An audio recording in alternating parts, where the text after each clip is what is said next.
My name is Ramlat Tamim. I'm a business entrepreneur. My business name is called Stitch by Stitch. I started in 2021, and what's basically motivated me to start Stitch by Stitch, or rather inspired me, is my mom, because I grew up watching her making clothes, even our uniforms for me and my brother. So it was more of an inspiration, and I started it as a talent, not like something I knew 5-6 years down the line or in the future it will be my source of income in any way. So basically I started in 2021 making outfits officially, like for clients, because initially I used to just wait for orders and customize specific orders according to the client's preference. And then as time went by, I decided to basically just start making it a source of income for good. And depending on clients' orders was not on the picture at that time when I had my business plan down and everything. So I decided to start making custom-made or ready-made outfits. So I started making abayas, basically Muslim apparel outfits, but I also make for Christians and all denominations.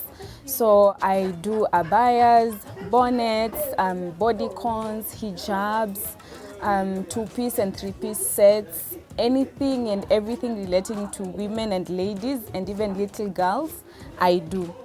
And from there onwards, from 2021, it picked up, yes, but at some point there was some financial constraint where I couldn't continue doing the business as I started initially. So I decided to seek a 9-to-5 employment, and I got a job. I did it for like almost a year. And then after saving, that was like another mistake I did in my business. I saved, but I didn't like have a written business plan down to guide me on what to do, what not to do, what to use, and how to market, everything basically. And then it went downhill again. So I picked up again in 2024. I got employment again and saved, but this time it was better. The business plan was there. I had a business structure. I had a list of all the items I wanted to basically sell and custom make at Stitch by Stitch. And up until now, I thank God, things have been running smoothly, but then I cannot say I've been consistent in the past, let's say 1 year. 2024, 2025, basically I was not too consistent because I'm also pursuing a degree in health science, which is a bit, it's a bit tricky to manage business and studying. Plus, it's not easy to run a business. You have to be there consistently, because if you're running a business, you're the director, you're the producer, you make everything yourself. So yeah, it's been a bit tricky, but right now I feel like I have a structure whereby I manage my classes and I still manage my business. I make sure I take out orders and everything is in order basically. So far so good. My business has been really good. That there has been some downfalls and also some wins along the journey. So I perfected my skills, I'll say it again, just through my mom, because I grew up watching her making outfits. And then her teaching me was never like in the plan. She has never taught me anything. I just see and I learn, because I'm a fast learner. There's a few things that she's shown me and also guided me through. And I've also been doing online classes, because I'm in the process of learning corsets, gowns and everything. So I've been consistent basically. Consistent with trying to make a skirt, trying to make a blouse. If there's anything I need correction with or guidance with, I'd go to my mom. And my younger brother is also so good. For him, he got a really good training just here at Makina Market. But yeah, consistency is very big on handy skills. Kama uko na kazi ya mkono, you have to be consistent with it. Kama ni kusonga, you must do it literally regularly and every day for you to be perfect on that skill. And so that is basically what I did. I was just consistent every single day. And from time to time, I'd go online on Instagram, Google, before I knew Pinterest was there. I'd go online, look for outfits, inspirations, get fabrics. And my mom is the one who used to buy fabrics for me, so I really thank God for her, because she never complained, you're wasting fabric, this is too much, this is too little, no. So it was just me wasting fabric, we buy again, we repeat the cycle until I learned everything. So far so good. It's just been her guidance and basically my consistency. So when it comes to fashion and design as a Muslim, I always wanted to make modern outfits for the contemporary Muslim lady and woman. I wanted decent, but also classy and elegant. So my fashion guidance has just been me wanting to look elegant. At the same time, I want to look smart, and when I walk in a room, I want my outfit to speak for me. Like they say, first impressions matter. So whatever you wear is the first thing people are going to notice. So I've always wanted to make outfits that basically still covers the Muslim woman, but allows her to express herself in fashion in a modest way. But I also make outfits for weddings, basically hizi harusi zetu za hall, nikah, and also reception, mainly reception, because you know we wear a bit open, our arms are out, shingo and the back, but for us mostly it's usually the ladies who are there at the reception. So that has allowed me to make a lot of outfits for Muslim ladies and women according to their preference, and also them expressing themselves in so many ways, where you can wear whatever you want freely and a man is not there to like literally see you and everything. But when it comes to things like abayas, hijabs, I always make sure I serve each and every client differently, because there's that client who likes simple, nude stuff, not too much color, and there's another client who likes bright colors, too much, so much vavavoom, like I want an outfit that speaks I'm here, nimeingia, you understand? So yeah, I serve both the cool toned clients and the outgoing clients when you wanataka like too much going on, all the sparkles and the glitters. So basically yeah, I'm inclined more towards modern fashion, but make it modest fashion, but make it decent. Yeah. So when it comes to denominations, I also make for Christians. I don't mind, because one thing about me, the client is always right. Whatever the client wants, the client gets. So if I have a Christian client who wants a skimpy dress or a skirt, I'll make it. I don't mind, because at the end of the day, this is my line of work. As long as someone is comfortable and happy and I get referrals, I'm good. But I know there are some people who would be like opinionated about like, oh, me making outfits for Christians. But personally, I honestly don't discriminate, because a client is a client, and this is the line of business that I chose, or rather I would say chose me, because it's like a generational thing. It started from my mom, and then me, and then my brother, and hopefully my kids too.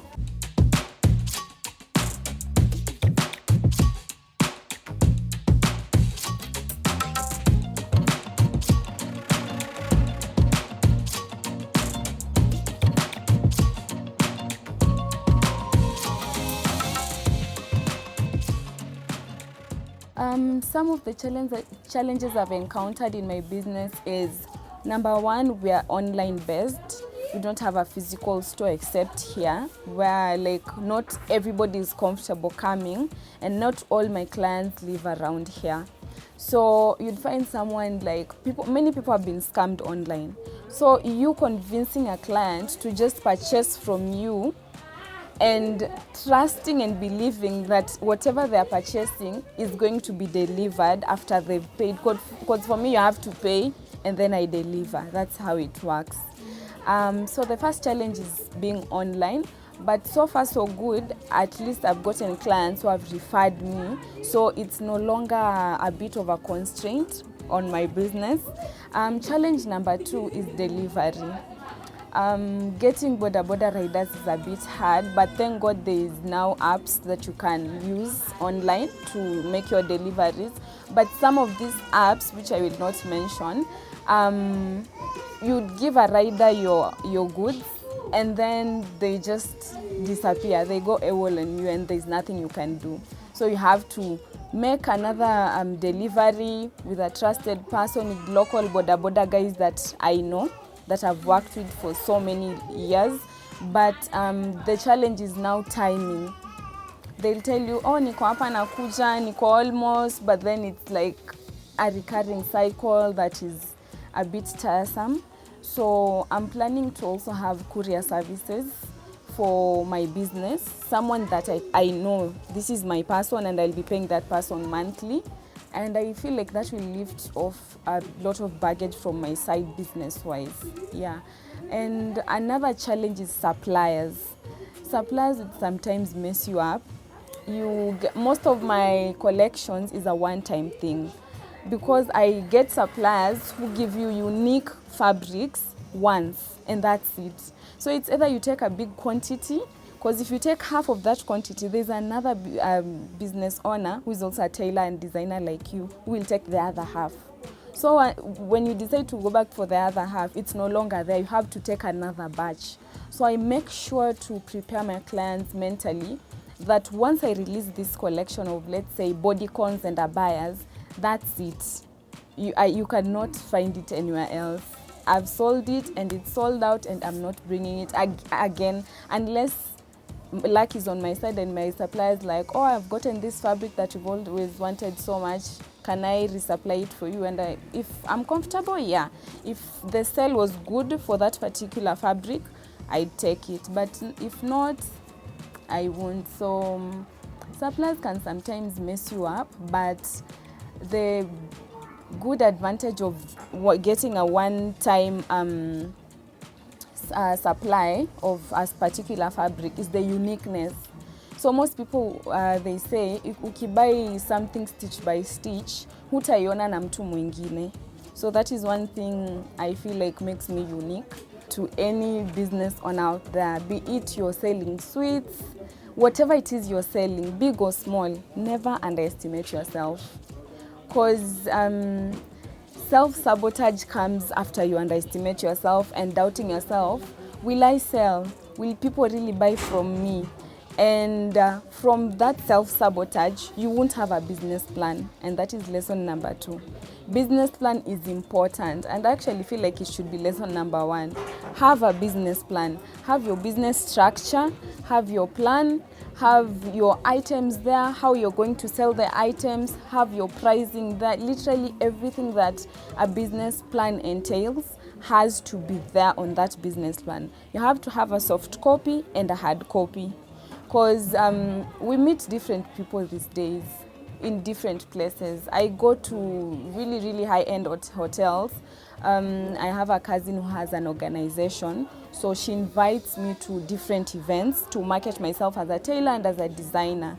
And you get a client, and this client is maybe someone who works in an organization that funds entrepreneurs.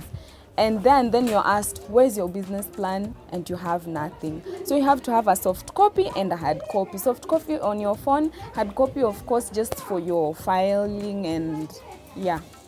So business plan is important. And number 3,